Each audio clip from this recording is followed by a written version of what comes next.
8, verso de número 9. Quantos encontraram aí, irmãos? Amém? Diz assim a palavra do Senhor: Efraim mistura-se com as nações. Efraim é um bolo que não foi virado. Estrangeiros sugam sua força, mas ele não percebe. Seu cabelo vai ficando grisalho, mas ele nem repara nisso. Só até aqui. Louvado seja o nome de Jesus.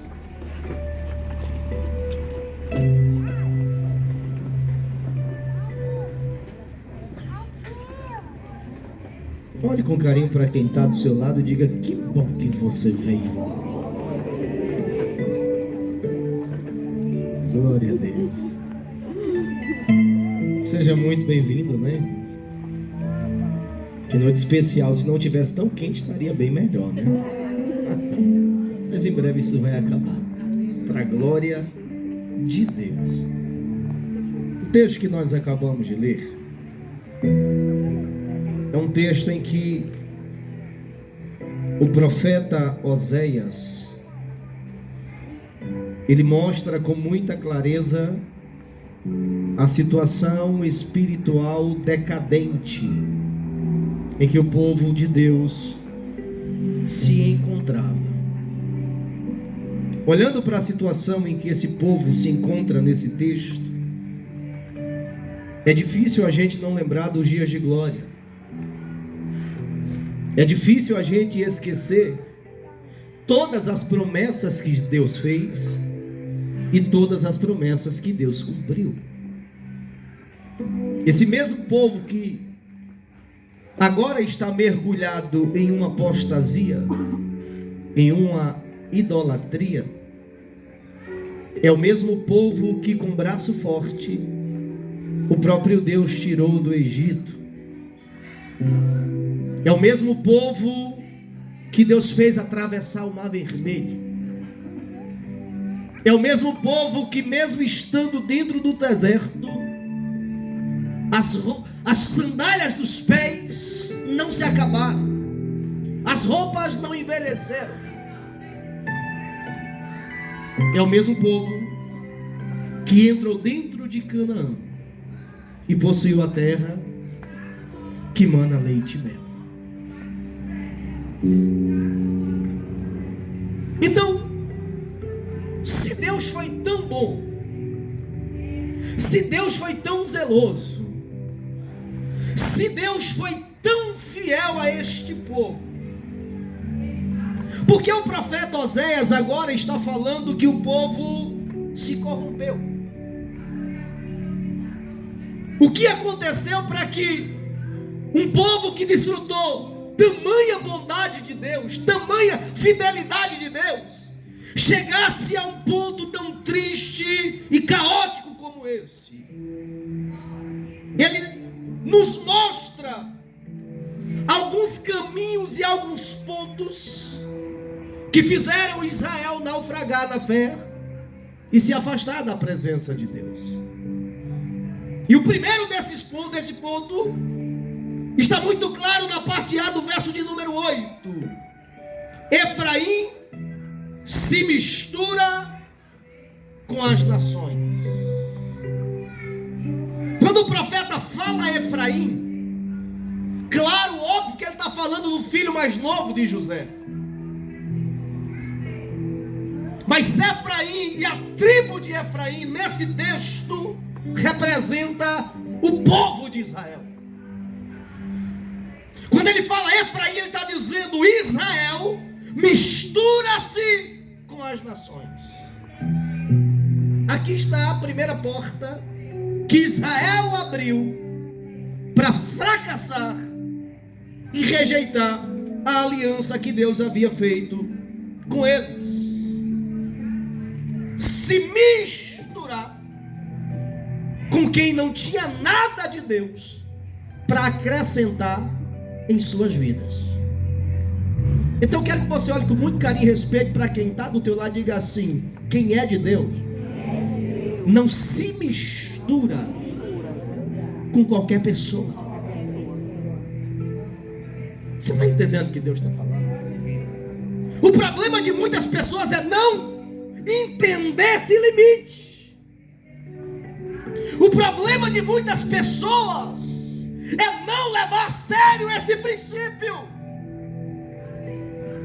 O fato de você ser luz desse mundo, sal dessa terra, o fato de você ser um ganhador de almas, não te dá o direito de você fazer alianças e se misturar com quem não tem nada de Deus para acrescentar na sua vida. Quantos estão entendendo? Glória a Deus. Então diga: eu sou luz. E a luz jamais vai se misturar com as trevas. Eu não consigo entender uma pessoa que é cristã, uma pessoa que conhece a palavra, uma pessoa que sabe muito bem qual é o caminho que deve andar, viver, fazendo alianças com quem não é de Deus. Vai sair alguma coisa boa dessa história? Ah, pastor, mas eu tenho o poder de influenciar. Se você tivesse o poder de influenciar, você não faria aliança com quem não presta. Se você tivesse o poder de influenciar, você lançava a semente e seguiria o seu caminho. Seguiria o seu caminho. Então, Israel, ele se mistura, presbítero Maico, ao sair do Egito. Porque muitos hebreus casaram-se com mulheres egípcias e assim vice-versa. E quando eles saem do Egito, o Egito não sai deles. Por quê? Porque no meio do povo há muitos egípcios. E os deuses estranhos, a idolatria, elas começam no meio do povo de Deus exatamente por causa dos egípcios que estava no meio deles. Diga assim: se eu ando com quem é de Deus, me relaciono com quem é de Deus, convivo com quem é de Deus, faço aliança com quem é de Deus, diga assim: a probabilidade de uma queda é muito rara. Por quê? Porque para onde eu for vai ter alguém de Deus dizendo: ei, te orienta. Onde eu chegar vai ter alguém dizendo: tenha cuidado. Onde eu for vai ter alguém de Deus dizendo: abre os olhos, vigie, ore mais, busque mais.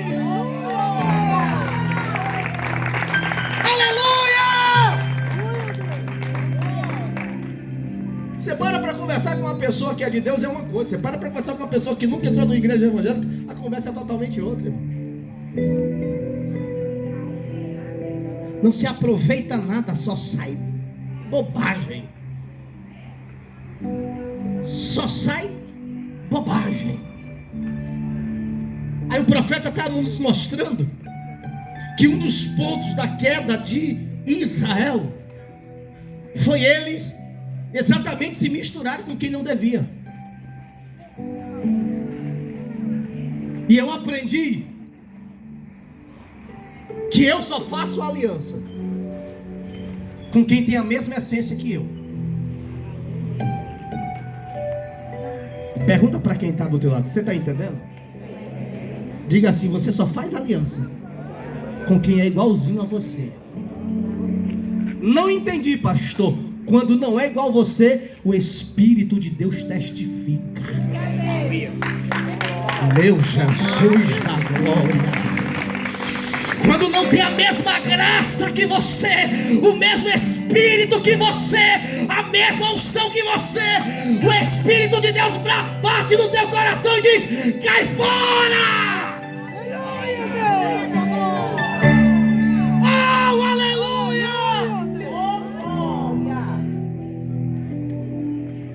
Então, quando você vê uma pessoa junta com outra pessoa que tem o caráter e uma índole duvidosa, não se assuste. Não é porque ela perdeu a visão, é porque ela é igual a outra. Vocês estão entendendo o que eu estou falando? Porque quando não é igual, presbítero Michael, o Espírito Santo sopra e diz assim: não está batendo não. Se afasta.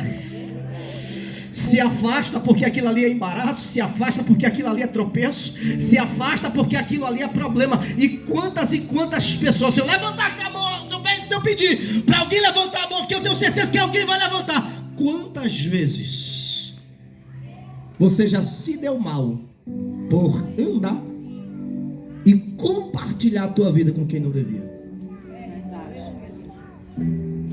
Estou falando alguma bobagem? É a mais pura verdade, irmão. Você pensou que a pessoa era de um jeito e a pessoa sempre deu sinais que não era. O problema é que às vezes a gente é esperançoso demais. A gente crê na mudança das pessoas, não é verdade, irmãos? E eu aprendi que a essência não se muda, personalidade se trabalha, essência não. Então diga assim: essência não se muda. Diga: personalidade se trabalha. Eu tenho uma personalidade forte, aceitei Jesus e o Espírito Santo trabalha em mim, mas a essência está lá dentro. A essência está lá dentro. Essência não se muda, personalidade sim. Quem era Pedro quando Jesus o encontrou? Um homem extremamente rude. Isso é o que, pastor? Personalidade.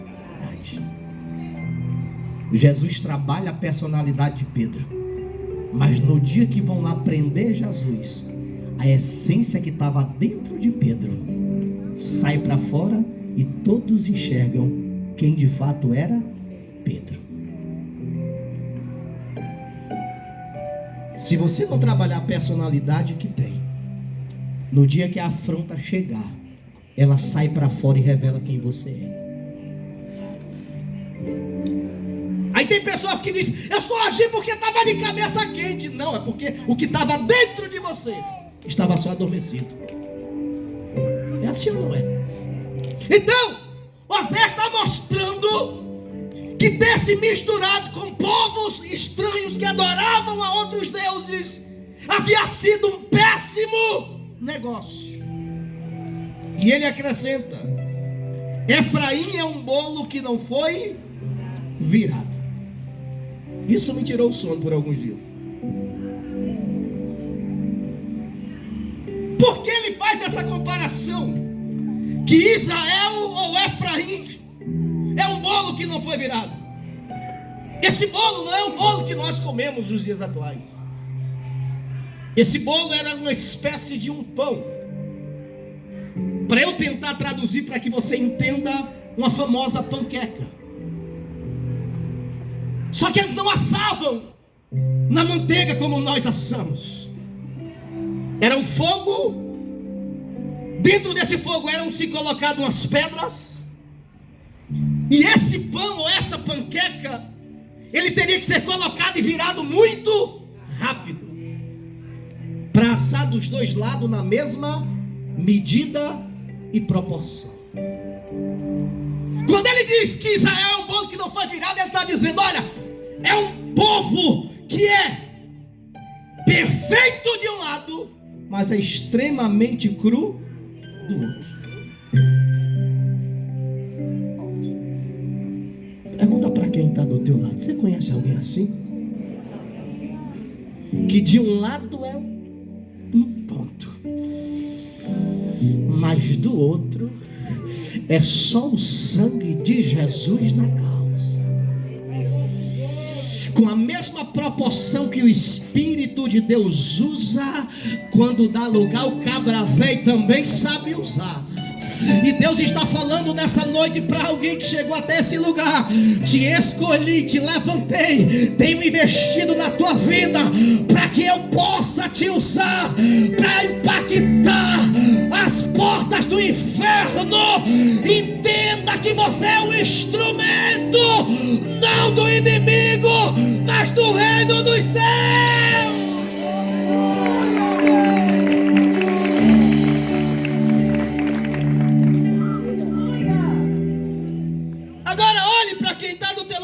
assim, porque não adianta ser bênção uma temporada e na segunda temporada ser maldição. Não adianta você ser a solução na primeira temporada e o problema na segunda. Diga assim: eu tenho que ser a solução na primeira, na segunda, na terceira, na quarta. Oh, Espírito Santo, Jesus está falando. Diga: eu tenho que ser bênção hoje, eu tenho que ser bênção amanhã, eu tenho que ser bênção depois da manhã. Diga: eu tenho que ser cheio hoje, eu tenho que ser cheio amanhã, eu tenho que ser cheio depois da manhã. Só quem está entendendo que eu estou pregando, levanta a tua mão para adorar. Jesus não te escolheu por acaso. Você não está nesse plano, irmão, por obra do acaso. Sobre a tua vida há um propósito. No controle da tua história há um Deus escrevendo cada passo, cuidando de cada detalhe. Mas para isso é necessário entender não apenas o propósito, mas o compromisso que você assumiu com Ele.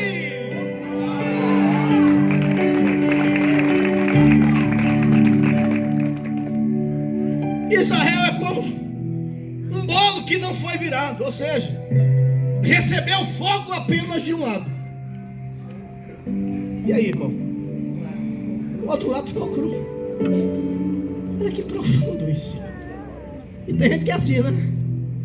Sou crente, mas a minha língua não é. Sou crente, mas meu braço não é. Sou crente, mas mexe comigo e cai pra dentro pra tu ver o que é que te acontece. Peraí, irmão, você não é crente. A Bíblia diz que todo aquele que está em Cristo, nova criatura é. Não existe meio termo. Não existe hoje eu sou, amanhã esqueci que sou.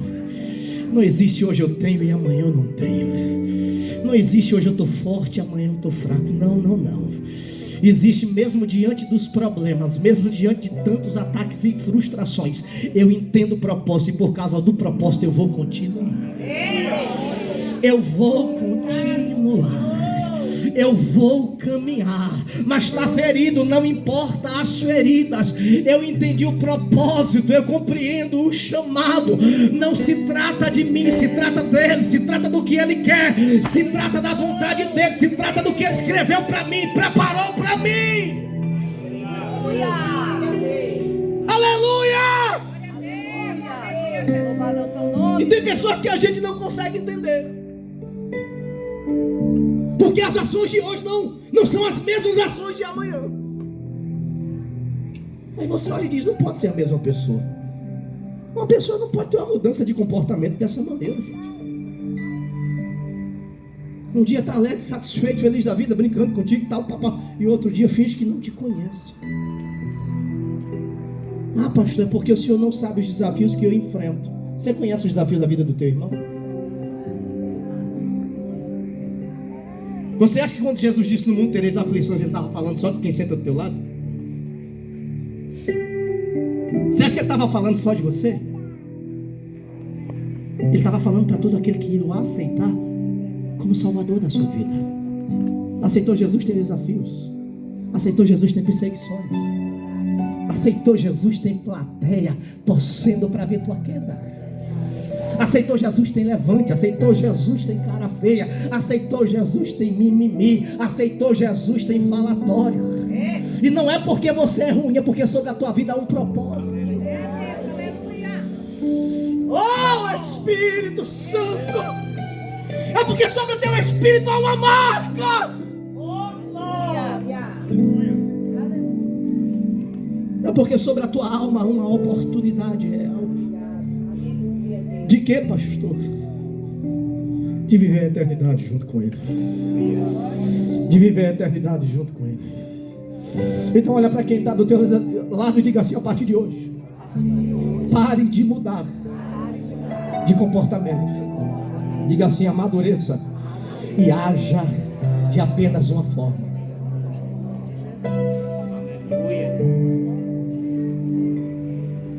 No dia que não tiver nada para falar, não fale, mas não mude o semblante do teu rosto.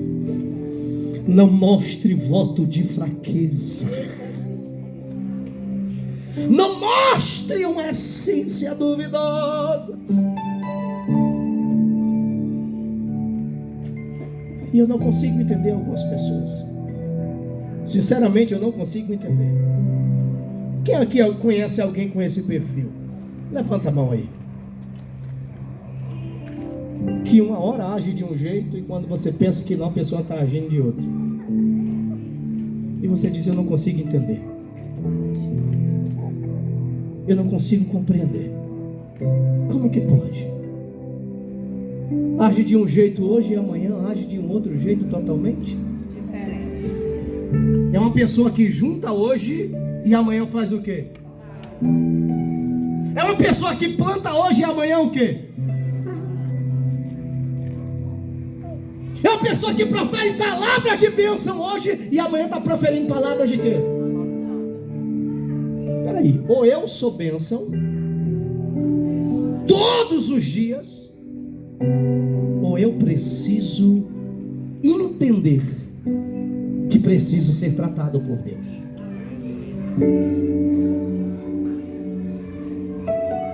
Ou eu me esforço para ser bênção todos os dias, e quando eu falo em ser bênção todos os dias, eu quero que vocês entendam que ser bênção todos os dias só vai funcionar se você viver de acordo com os princípios de cima, não de baixo. Ser bênção todos os dias é eu entender que nada do que se levantar vai mudar aquilo que eu creio e que eu espero. Diga assim: não muda o que eu creio. Diga assim: não muda o que eu espero. Diga assim: não vai mudar quem sou. Diga: não vai mudar quem sou. Diga: porque se eu creio. Diga assim: nada e nem ninguém será capaz de me parar ou me deter. Sabe por quê? Porque a Bíblia diz que tudo é possível. Oh, glória! Tudo é possível. Tudo é possível ao que crê.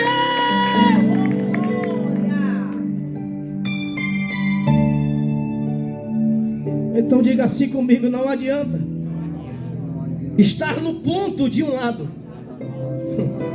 Diga assim: no outro lado está cru. Meu Jesus do céu. Aleluia. Não adianta ser bênção no culto e ser um problema fora dele. Não adianta ser crente na igreja e fora dela não ser. Não adianta ter testemunho dentro se fora você não tem. Não adianta viver princípio aqui, mostrar que vive aqui e lá fora você achar que pode fazer o que quer. É assim, presbítero, mas não adianta, irmãos. Você só está se enganando. Você não está enganando a mais ninguém, você só está se enganando. Porque se Jesus vier, o problema vai cair nas suas mãos. Quando a trombeta tocar, o problema vai ser inteiramente seu. E ele continua dizendo: estrangeiros sugam sua força, mas eles nem percebem. Olha que profundo isso. Como é que alguém tira a tua força e você não vê? Como é que alguém te deixa fraco e você não enxerga? Será que uma pessoa dessa está adormecida? Será que uma pessoa dessa, irmãos, está vivendo o sono da negligência ou não? Feche seus olhos por um instante, por favor. Eu tenho algo de Deus para falar para o seu coração.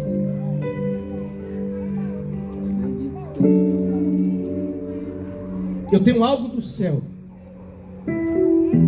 para entregar para a sua vida.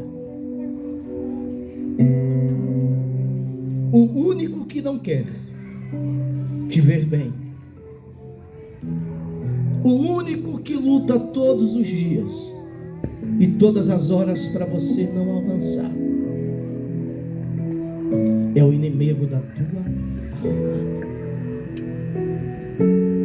A nossa briga, a nossa luta nunca será contra a carne e nem contra o sangue, mas sempre será contra principados e potestades. Estrangeiros sugam a sua força, mas eles não percebem. O que é que o profeta quer dizer? Quando vocês acordarem, quando vocês despertarem, quando vocês abrirem os olhos, vai ser tarde demais. Por quê? Porque vocês não terão mais forças para lutar. Vocês não terão mais força para guerrear. Vocês não terão mais força para ir para um campo de batalha.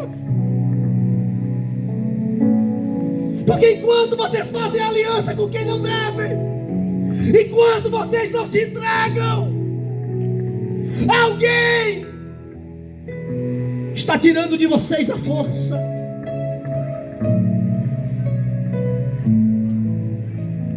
E quando se tira a força, também se tira a coragem. Quando se tira a força e a coragem, também tira a determinação e a disposição.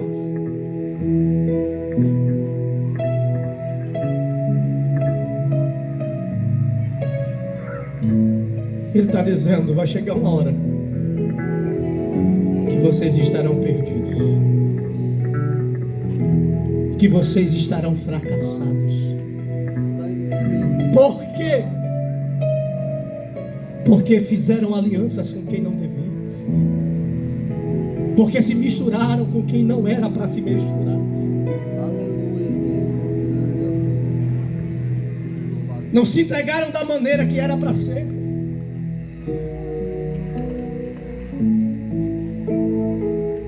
E você acha que conosco é diferente, não?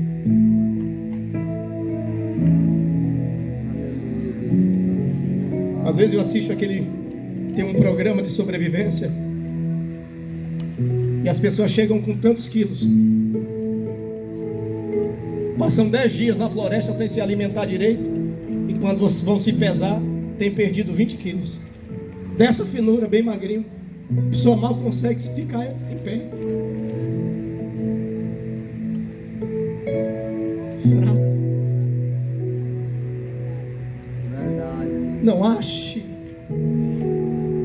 Não ache normal faltar um culto e pensar que está tudo certo, que não está.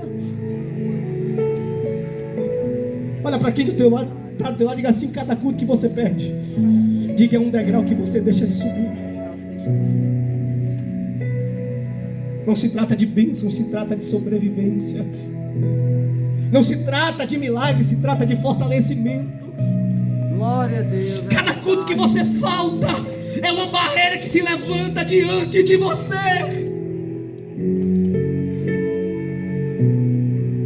Ele continua dizendo, e aqui eu encerro: seu cabelo vai ficando grisalho, mas eles nem reparam isso.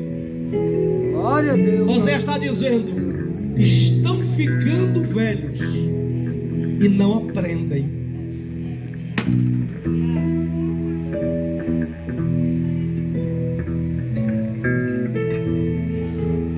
Com a idade é para vir o amadurecimento, certo ou errado? Mas tem gente que com a idade só aparece cabelo branco, porque a pessoa não amadureceu. Um bando de cinquentão, sessentão por aí, fazendo bobagem como se fosse um adolescente. O tempo passou e a pessoa não acordou para a vida.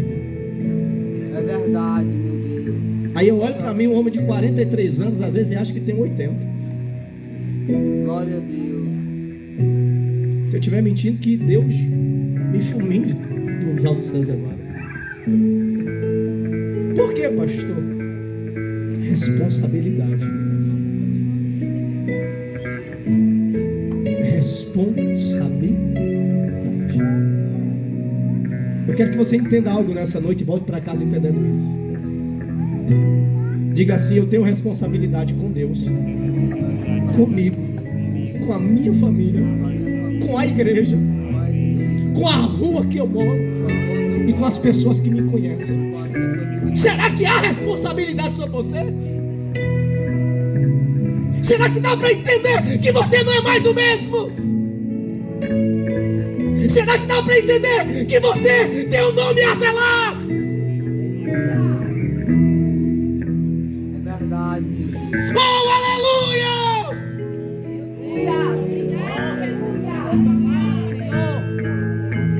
Então diga assim: se eu fizer bobagem, diga assim: chega lá em cima, chega em mim, na minha família, na minha igreja, na minha rua.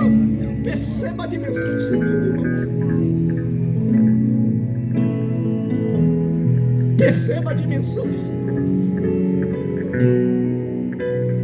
Vem, Senhor,